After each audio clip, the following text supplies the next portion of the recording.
Lepas tu kalau macam ni, siapa yang nak bertanggungjawab ni benda-benda ni, barang-barang aku yang hilang ni? Ha? Ni koper aku, siapa yang tahu koper aku ni? Semalam aku flight daripada Medan, daripada Kuala Namu ke Kuala Lumpur. Bila sampai-sampai, bila aku cek luggage ataupun koper aku ni, tak ada. Bila pergi dekat office dia, orang kata dalam aku punya luggage ni ada barang liquid kepala bapak dia.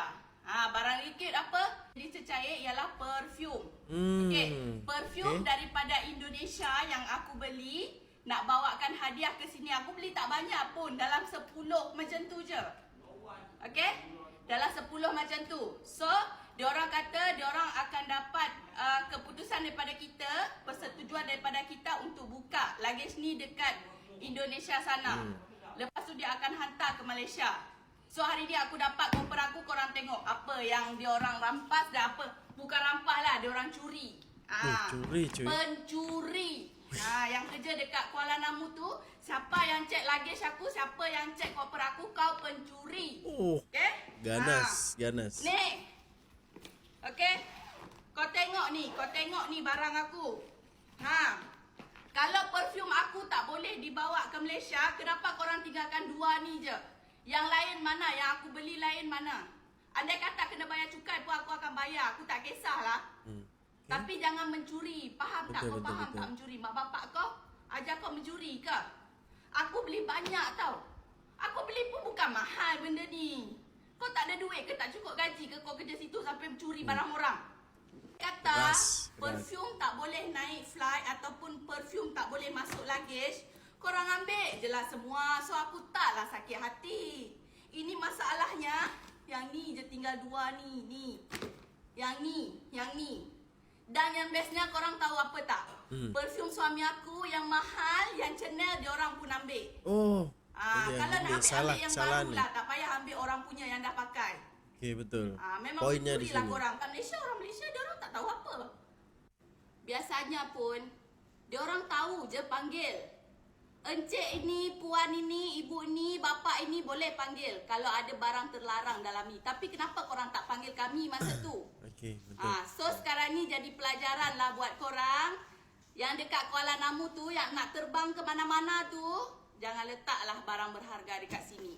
Perfume aku pun yang tak seberapa harga, diorang boleh curi, lagi-lagi barang korang yang berharga. Lepas tu kalau Oke guys ya, sebelumnya assalamualaikum, salam sejahtera semuanya guys. Di sini ada case baru nih ya, orang Malaysia travel ke Kuala Namu, Indonesia guys ya. Pekerja Kuala Namu yang cek koper aku pencuri. Nah, lagi-lagi nih perkataan pencuri ini berulang kali dikatakan oleh sis ini guys ya, yang dimana konon katanya nih ya, barang parfum itu dikira liquid gitu ya, diambil oleh pekerja Kuala Namu. Dan di situ kan berapa biji dan kemudian ditinggalkan 2 biji gitu guys ya. Mungkin di situ ada standarnya lah mungkin ya, berapa mili untuk boleh dibawa naik flight ataupun boleh dibawa travel gitu ya. Tapi ini yang tak logiknya lagi, parfum suami dia ini yang sudah dipakai, yang merek brand mahal tadi itu pun diambilnya guys. Nah ini yang menjadi salah satu hal yang buruk guys ya, di mata pelancong asing guys ya. Waduh, kacau ini ya. Ya memang sekarang ini ya, untuk bea cukai di Indonesia itu memang ketat banget ya. Mungkin ada peraturan-peraturan yang baru. Kita datang ke Indonesia, masuk, kalau kita membawa barang lebih dari beberapa itu akan dikenakan pajak ataupun dirampas. Tapi di sini tuh main rampas aja gitu ya. Dia tidak kasih tahu pemiliknya. Kalau enggak kan di situ biasanya di kopernya itu, di bagnya itu pasti akan ada nama gitu ya. Nanti kan boleh dipanggil, dinegosiasi lah, ataupun diberi maklumat atau macam mana guys. Ini main ambil aja cuy. Ini yang bahaya, ini yang menjadi mencemarkan nama buruk ya guys ya, mencemarkan nama baik Indonesia. Ini bahaya banget nih guys ya. Next kita akan dengarkan lagi video kelanjutannya daripada sis ini ya. Hai. Oke guys, ini bukan nggak boleh kak, cuma dibatasi, makanya dia sisakan 2 botol, makanya baca undang-undangnya kak. Nah ini baca undang-undangnya. Jadi seperti apa penjelasan dari sis ini, langsung aja kita play guys ya. Okey, dekat video sebelum ni saya ada cakap dekat video tu, Okey, dia orang pencuri. Kenapa saya cakap pencuri? Saya tak Pencuri. kisah. Kalau Rambut dia dia. orang ambil perfume yang baru. Perfume suami aku yang mahal, yang Nah, Chanel ini. dia orang pun ambil. Ini yang masalahnya. Kalau nak ambil yang baru lah. Tak payah ambil orang punya yang dah pakai. Mm-mm. Perfume dalam packaging. Perfume yang baru. Mau ambil semua enggak apa-apa. Okey, ini masalahnya perfume suami saya yang mahal yang dah dipakai pun dia orang ambil. Ini yang jadi Itu kesalahan. yang saya panas tu. Betul, Faham betul. tak? Tak kisah, ambil je perfume semua, ambil je. Tak mahal pun, tak ada masalah. Ambil je kalau memang kita salah. Ambil semua pun tak apa. Tapi jangan ambil perfume mahal, perfume orang. Orang dah guna dah. Takkan tak boleh bawa. Sedangkan dari Malaysia ke Kuala Namu boleh. Takkan dari Kuala Namu nak bawa balik barang sendiri pun tak boleh. Sebab itu kegunaan sendiri. Benar. Itu yang saya marah tu. Lagi satu saya nak bagi tahu. Perfume tu semua dalam kargo. Bukan dalam atas kabin. Kalau atas kabin saya tahu. Memang tak boleh nak bawa. Andai kata pun perfume tak boleh bawa, sebelum kita terbang, kita ada masa lagi 1.5 jam tunggu flight. Bolehnya dia orang panggil. Nah, betul. Ini Dia orang setuju. panggil masuk ke office untuk buka barang kita. Tapi ini masalahnya, kita dah sampai Malaysia, kita punya koper kita masih di Kuala Namu. Luggage kita masih di Kuala Namu. Ada yang tanya lagi, luggage tak Belum kunci sampai. ke? Koper tak gembok ke? Koper tak kunci ke? Kita kunci je. Walaupun kita kunci ke tak kunci ke, dah kita dekat Malaysia, koper tu dekat Kuala Namu, kita memang akan bagi surat untuk benarkan membuka luggage tu, membuka koper tu. Sebab koper tu memang dia orang nak check kan. Tapi yang pihak sini cakap, dia orang memang akan hantar nanti, hantar ke belakangan lah orang kata. Tapi bila sampai sini, bila kita buka perfume, tinggal 2 je. Tak kisahlah ambil semua pun tak apa. Macam saya cakap, ambil semua tak apa. Tapi tak payahlah ambil perfume orang yang dah guna. Perfume mahal kot, Chanel kot, RM800. Chanel. Itulah yang aku panas tu. Sebab itulah saya cakap, kalau nak bawa barang daripada Indonesia, barang-barang yang berharga, tak payah letak. Dah tak payah bawa pun, dia orang memang akan ambil. Itulah sebab itulah saya cakap dia orang tu pencuri, macam tak ada duit. Faham? Hai. Macam tak ada duit guys ya. Jadi ini memalukan banget gitu loh ya. Apalagi orang luar yang ngomong seperti itu guys ya. Dan itu kejadiannya ya memang seperti itu. Jadi tragis banget cuy ya. Ngeri lah, maksudnya bikin malu aja gitu loh guys ya. Yang dimana parfum yang sudah dipakai, digunakan ya, brand mahal ya, RM800 kok gitu kan ya. Itu mahal juga lah ya. Dan itu diambilnya gitu loh guys ya. Kalau diambil yang baru ya nggak masalah, sebab itu memang ketentuannya seperti itu. Tapi ini memang rumit banget lah kalau menurut aku. Bukan hanya dari Indonesia ke luar negara guys ya, apalagi banyak lagi nih case-case yang para TKI ya, tenaga kerja Indonesia yang pulang daripada luar negara, pasti akan sulit banget. Apalagi jika membawa barang-barang brand ya, membawa barang-barang yang berlebihan itu ngeri, itu disita semuanya kan. Jadi semoga aja ini bisa menjadi salah satu teguran juga ya pemerintah ya, bea cukai tentunya guys ya, mungkin ya bea cukai, sebab yang mempunyai akses untuk membuka koper penumpang ini adalah bea cukai gitu loh guys ya. Jadi semoga ada teguran lah ya daripada atasan, sebab ini disetis ataupun menjadi salah satu polemik ya orang Malaysia gitu dengan orang Indonesia guys ya. Jadi kalau boleh kan boleh ditingkat ataupun diperbaiki lah ya untuk para bea cukai ini guys ya, agar tidak semena-mena gitu seperti ini guys ya. Ini kasus ini bikin malu cuy. Aduh, semoga aja bisa ada balasan daripada bea cukai ya tentang video yang viral ini guys ya. Next kita tengok lagi guys. Viral, per Nah, 10 ini. Maret barang penumpang dari luar negeri bakal kena aturan baru. Para pelaku perjalanan luar negeri termasuk para PMI kayak kita gini, mulai sekarang udah nggak bisa bawa barang banyak-banyak. Sepatu alias alas kaki maksimal bawa 2 pieces per penumpang, nggak oleh lebih. Tas juga maksimal 2 per penumpang. Barang tekstil jadi atau baju maksimal per penumpang cuman boleh bawa 5, nggak boleh lebih. Bingung gak kon? Alat Bingung elektronik nggak? maksimal 5 unit, HP maksimal 2 pieces per penumpang dalam jangka waktu 1 tahun. Aturan ini berlaku hanya untuk barang baru atau yang masih ada tag harganya. Karena pihak Bea Cukai takut kalau kita bawa baju atau tas baru terlalu banyak dari luar negeri, malah kita jual nanti sesampainya di Indonesia. Lah terus kalau kelebihan gimana, C? Kamu harus bayar biaya impor 7,5% dan bayar PPN 11%. Duh, terus bagasi 30 kilo ini mau diisi apa? Dulurku lo akeh. Kok yo enek-enek wae yo aturane. Piye lur, do setuju pora iki sing ning Taiwan? Komen ya. Viral. Oke guys, ya ini adalah salah satu PMI ya, menyuarakan ya. Biasanya ini kalau para TKI ya, PMI ya, pekerja migran Indonesia yang berada di luar negeri, of course ya, kalau balik itu pasti akan membawa barang banyak untuk oleh-oleh ya. Saudara kan banyak gitu loh ya. Dan biasanya ya 30 kilo itu ya, kalau kayak gini sistemnya 30 kilo itu mau diisi apa gitu loh guys ya. Padahal kan memang kalau kita habis merantau pasti saudara akan tanya oleh-olehnya mana gitu ya. Tapi kalau ada hal seperti ini ngeri banget. Sepatu cuma 2 pieces aja guys ya. Dan kalau tidak mengikuti peraturan ini bahaya guys. Boleh dikenakan denda ataupun biaya pajak untuk kemasukan barang impor gitu ya. Sampai berapa persen tadi, luar biasa guys ya. Jadi ya menurut aku sih ini ada baiknya juga ya. Mungkin pertimbangan daripada pemerintah agar tidak melambak orang-orang yang membawa barang daripada luar negara untuk dijual kembali. Biasanya itu ada just tip ya guys ya, jasa titip ya. Biasanya orang luar negeri dan dia akan membeli oleh-oleh juga dan dia bawa pulang dan dia jual kembali, itu ada. Tapi kalau PMI ini ya gimana? Sebab PMI ini niatan memang datang pulang itu daripada luar negara untuk memberikan oleh-oleh kepada saudaranya guys ya.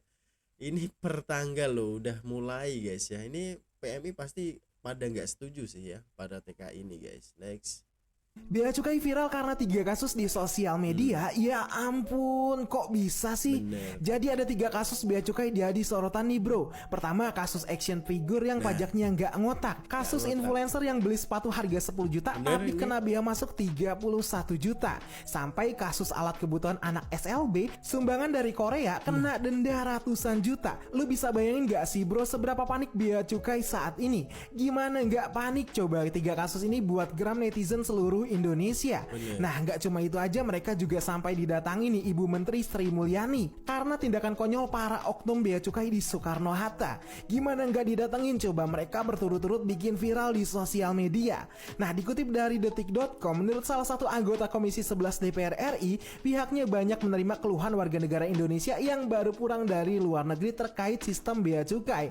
Nah, dengan kejadian-kejadian tersebut dapat merusak banget nih reputasi Bea Cukai saat ini. Gua sih berharap ya bro kalau dilakukan pembenahan yang tepat sasaran di Bea Cukai. Jadi nggak akan ada lagi tuh kasus-kasus viral kayak gini cuma gara-gara oknum dari suatu instansi. Di sisi lain kita juga harus tetap optimis ya bro kalau Bea Cukai dan instansi terkait pasti akan menggunakan masukan-masukan dari masyarakat untuk memperbaiki diri.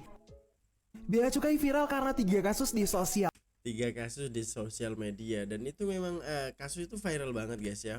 Beli sepatu daripada luar negeri tapi pajaknya nggak ngotak banget sampai 30 juta guys. Padahal harga sepatunya kisaran di bawah 10 juta kalau tak salah aku. Dan action figure juga kena gitu guys ya. Jadi ngeri banget kalau kita memberi barang baru daripada luar negara. Ini kemarin ada cerita ya daripada Andy guys ya. Dia pulang dari Malaysia itu kan membawa Milo banyak nih. Dia itu pun kena rampas.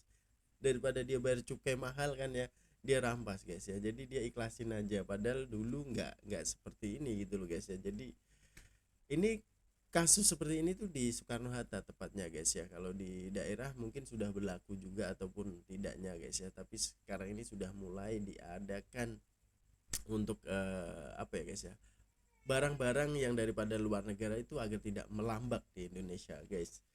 Aduh, kasus-kasus seperti ini membuat netizen geram ya, dan semoga ya netizen ini bersuara juga agar diperbaiki lah ya untuk instansi ini guys ya. Ya mungkin ada juga oknum yang memanfaatkan gitu loh guys ya. Jadi semoga aja diperbaiki lagi guys. Next.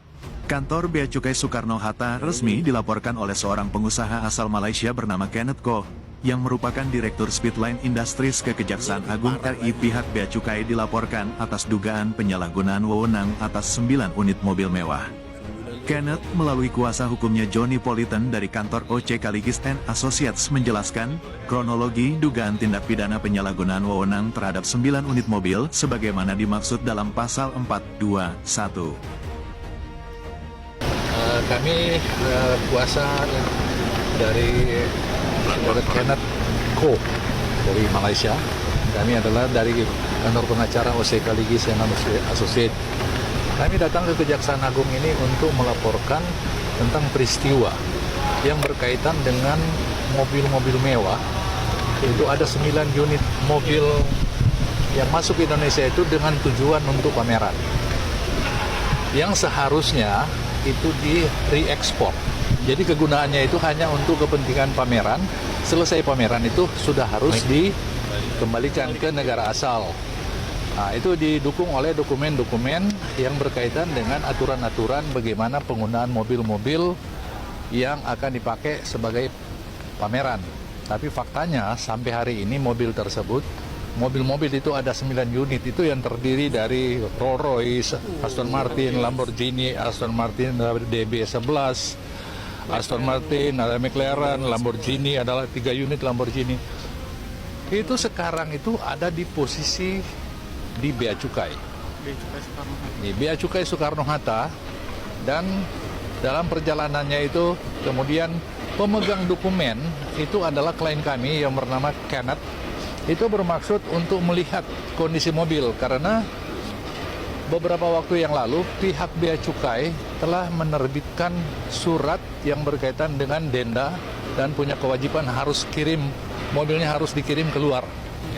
Nah, kemarin kita sudah datang ke Bea Cukai untuk melihat kondisi mobil. Karena kami menduga mobil itu sudah pernah sudah beredar di luar, beredar di jalan lah, sudah beredar tapi itu dugaan kami. Jadi waktu kami datang ke sana di Bea Cukai di Soekarno-Hatta itu untuk mengecek fisik, kami itu tidak diberikan izin. Padahal 1 hari sebelumnya sudah dikasih izin loh dari Kepala Bea Cukai Soekarno-Hatta. Tapi faktanya waktu kita pergi ke kantor Bea Cukai Soekarno-Hatta itu kami ditolak. Tidak boleh melihat atau tidak diberikan izin untuk melihat kondisi mobil. Padahal kita di satu sisi dibebankan biaya, itu termasuk denda dan segala macam. Nah, itu yang menjadi persoalan sekarang.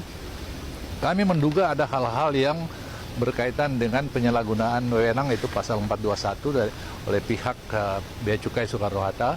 Sehingga dengan alasan itu maka kita datang ke Kejaksaan Agung untuk melaporkan peristiwa tersebut. Yang dilaporkan Mas? Bea Cukai Soekarno-Hatta. Iya. Peristiwa yang dilaporkan itu peristiwa menggunakannya atau tidak di-re-import?